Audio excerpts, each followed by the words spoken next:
बज चुके हैं चुनावी रणभेरी, अब होने वाला है शंखनाद। बिछ रही है चुनावी बिसात, किस करवट बैठेगा सियासत का ऊंट।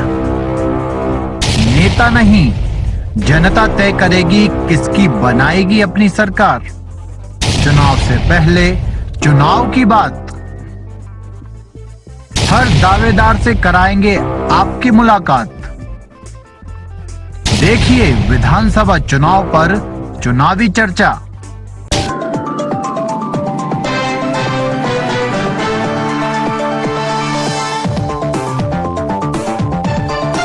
चिकित्सा, पानी और बेरोजगारी मेन 4 मुद्दे हैं।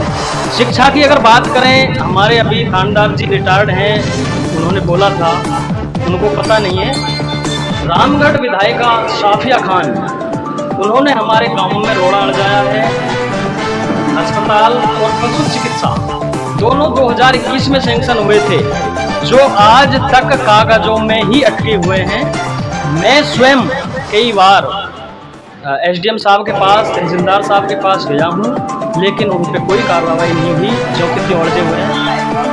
सन 2015-9-2021 के सैंक्शन में अस्पताल, मनुष्यों का अस्पताल प्लस पशु डंगर हॉस्पिटल यानी पशुओं का अस्पताल, दोनों सैंक्शन हुए, लेकिन उन पर कोई कार्रवाई नहीं हुई। विधायिका ने उनको अड़जा दिया है, जिससे गांव न्याणा के लोगों को कोई सुविधा नहीं मिल पाए।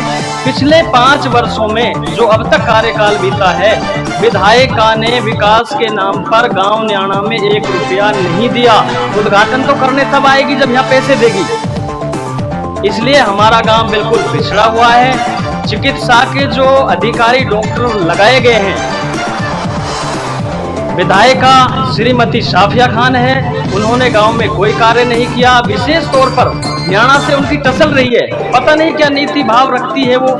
और हमारे जो अस्पताल में डॉक्टर लगाए हुए हैं, उनमें एक पुराना जर्जर भवन है, डिस्पेंसरी जिसको बोलते हैं, उसमें डॉक्टर बैठते हैं, न कोई लाइट की व्यवस्था, न कोई बैठने की व्यवस्था, इंजेक्शनों की कोई व्यवस्था नहीं है। आकर बैठ जाते हैं, गोली दवाई दे देते हैं। अगर कोई ज़्यादा परेशान हो जाए तो 5 से 7 किलोमीटर गोविंदगढ़ हमको जाना पड़ता है।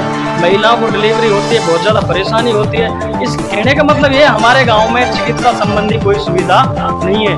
रही बात जल की व्यवस्था, जल में हमारे मंदिर पे एक महाराज जी हैं, श्री 1008 श्री बालक दास जी महाराज, उन्होंने स्वयं अपने फंड से एक पानी की टंकी बनवाई, उसकी वजह से हमारा गांव मीठा पानी पी रहा है। अन्यथा पूरा गांव न्याणा सातों कौम खाना पानी पीने के लिए मजबूर है।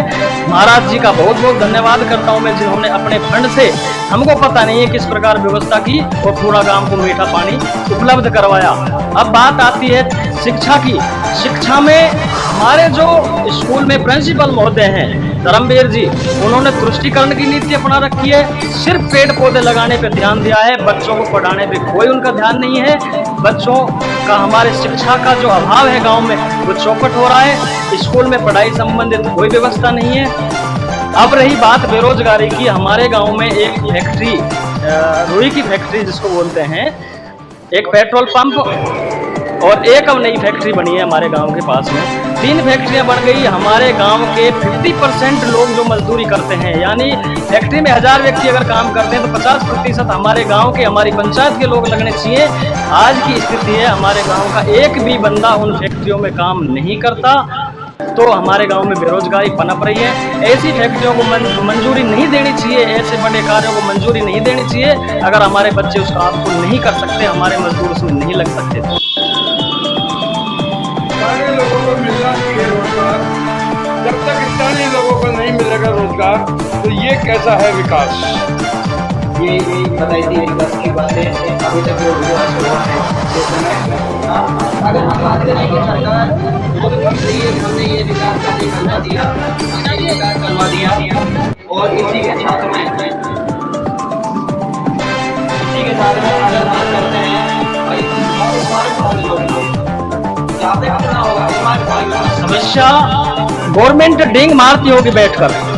जो प्रतिनिधि, जो विधायक चुनने के बाद गांव में आता तक नहीं, वो क्या विकास करेगा? पिछले 5 साल में मैं कह रहा हूँ गांव के लोग काफी खड़े हैं, सैकड़ों की संख्या में मौजूद हैं।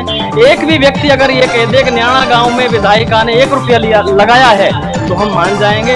हमारे गांव में बिजली घर सैंक्शन हुआ, हमारे गांव में बिजली की व्यवस्था चौपट है, बिजली की किसानों को रात में लाइट आती है 4 घंटे 4.5 घंटे हुई 10 सिट डाउन ले लेके। किसान मजदूर लाइट की वजह से बहुत त्रस्त है, समय पे लाइट नहीं मिल पाती। हम ग्रामवासियों ने मिल बैठ कर 1 करोड़ रुपए की जमीन बिजली घर के लिए दी, उसका भी हमारे गांव के लोगों को कोई फायदा नहीं मिल पाया। विधायिका ने हमारे गांव की तरफ कोई ध्यान ही नहीं है, उसकी तो स्पष्ट नीति है गांव न्याणा का विकास नहीं होना चाहिए। आसपास के गांवों में जल की जो बड़ी टंकियां हैं, प्रधानमंत्री जलवाड़ी जो योजना चल रही है, हमारे गांव के पास अलगाना गांव में उसमें टंकी बन गई, कनेक्शन हो गए, पानी की व्यवस्था हो गई, पानी सुचारू रूप से घर घर जा रहा है। लेकिन न्याणा में आज तक कार्य स्टार्ट तक नहीं हुआ, क्योंकि ये सिर्फ विधायिका ये चाहती है कि मेरे कार्यकाल में न्याणा में कार्य नहीं होना चाहिए। क्यों चाहती है विधायिका जी, क्या कारण है ऐसा कि न्याणा गाँव जो विकास जो दिक्कत हो चुके हैं उनको भी अभी नहीं मिली है? निर्माण की शक्ति जो है फैक्ट्री है वहाँ भी नहीं मिल रहा है रोजगार, और विधायिका यहाँ पर नहीं पहुँचती है, क्या कारण है? क्या यहाँ जो मतदाता नहीं है किस दृष्टि से वो देखती है इसको, कोई फर्क या मतदाता की दृष्टि से? कारण सबसे पहले यह है, वो कुछ सोचती होगी हर गांव में एक पार्टी की सारी वोट नहीं हो सकती। जहां तक मैं जानता हूं ये हिंदू बाहुल्य गांव है, 80% बीजेपी को वोट जाती हैं, 20% कांग्रेस को वोट जाती हैं। ये अपना मत है, हमारा स्वतंत्र अधिकार है, हम वोट कहां देना चाहते हैं कहां देंगे। अब ये बेवजह रोड़ा आ जाए गाँव में, मैंने कहा था चिकित्सालय और पशु चिकित्सालय जो 2021 में सैंक्शन हुए थे, आज तक उनको स्टार्ट नहीं किया, करवाया गया काम को। डॉक्टरों के लिए बैठने की व्यवस्था नहीं है। क्यों? विधायिका है, सारा विधानसभा क्षेत्र उसका है, तो उसकी जिम्मेदारी बनती है कि हमारे जो विधायक क्षेत्र में जो गांव आते हैं, जो काम सैंक्शन हो गए, उनको जल्दी से जल्दी कार्य को स्टार्ट करवाया जाए, जिससे गांव न्याणा ही नहीं आसपास के 10-5 गाँव में उसकी सुविधा जनता को मिल सके। होने वाली है कोई भी विकास कार्य का शुरू होना और संभव की बात है, क्योंकि अधिक होने के बाद सारे विकास कार्य और सारे फंडों में बैन लग जाता है। ऐसे में क्या उम्मीद करते हैं आप कि कोई विकास कार्य जो आप उम्मीद कर रहे हैं वो हो पाएंगे? नहीं, उम्मीद तो हम जानते हैं, जब आचार संहिता लग जाती है उसके बाद कोई कार्य नहीं होता। लेकिन चुनाव के आने वाले 3 महीनों बाद नया विधायक हमको पहले कांग्रेस को वोट दिया था, आप कांग्रेस को दिया। अब आपका क्या विचार है? हमारा भी विचार यही है, हम मदन लाल जी के लिए वोट देंगे। मदन लाल जी को वोट देंगे। अगर मदन लाल जी को टिकट मिलता है भाजपा का तो आप मदन लाल जी को वोट देंगे? हाँ जी। अगर मदन लाल जी को टिकट नहीं मिलता है तो उस स्थिति में आप क्या करेंगे? कि मदन लाल जी को निर्दलीय लड़ाएंगे, और क्या मदन लाल जी को टिकट नहीं मिलता है तो फिर निर्दलीय लड़ने का भी विचार रखते हैं? ये हम तो मदन लाल जी से बात करेंगे। पार्टी का फैसला सर्वोपरि है, पार्टी का फैसला सर्वोपरि, जैसा पार्टी करेगी उसी के साथ हैं हम। पार्टी जिसको भी टिकट देगी उसके साथ वोट कर देगी बीजेपी।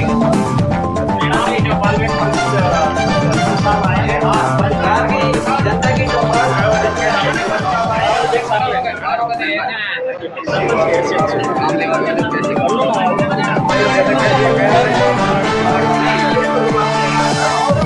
आगे कुर्सी मुट्ठी बैठे रहे ना ही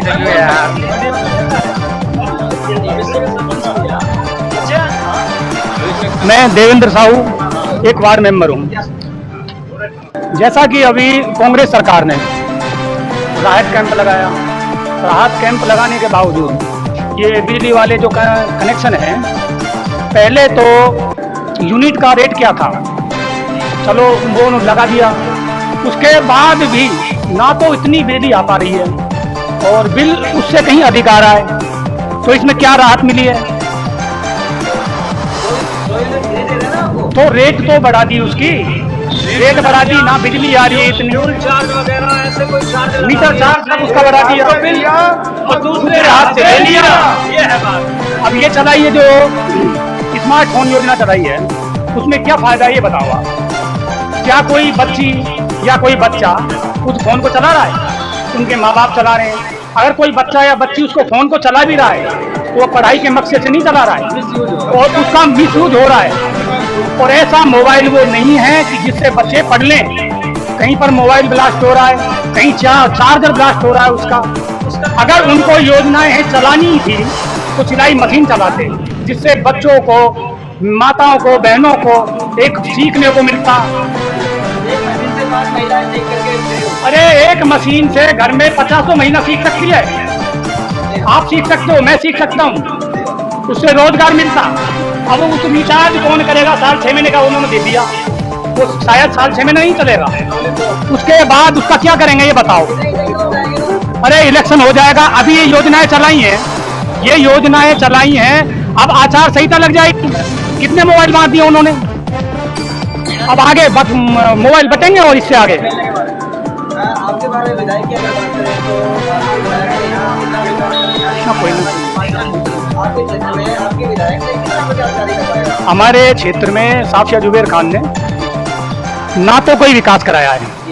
मैं एक बार सरपंच महोदय के साथ खुद गया था, तो उन्होंने कुछ ऐसे शब्द कहे कि शायद वहां से उठना हमें भारी पड़ गया, कि ऐसे उसकी विचारधारा है, उसके बोलने के तरीके हैं। अब नहीं रहने दो कि तो उससे आगे हम क्या कहें उनके बारे में, ये बताओ। जब से चुनाव हुआ है, शायद जो हमारे भाइयों ने बोला है उसका हमने हमारी ग्राम मतलब पंचायत हमारे गांव के अंदर हमने उसका चेहरा नहीं देखा अभी तक। उद्घाटन की तो तब बात आएगी तब उन्होंने कोई काम कराया हो।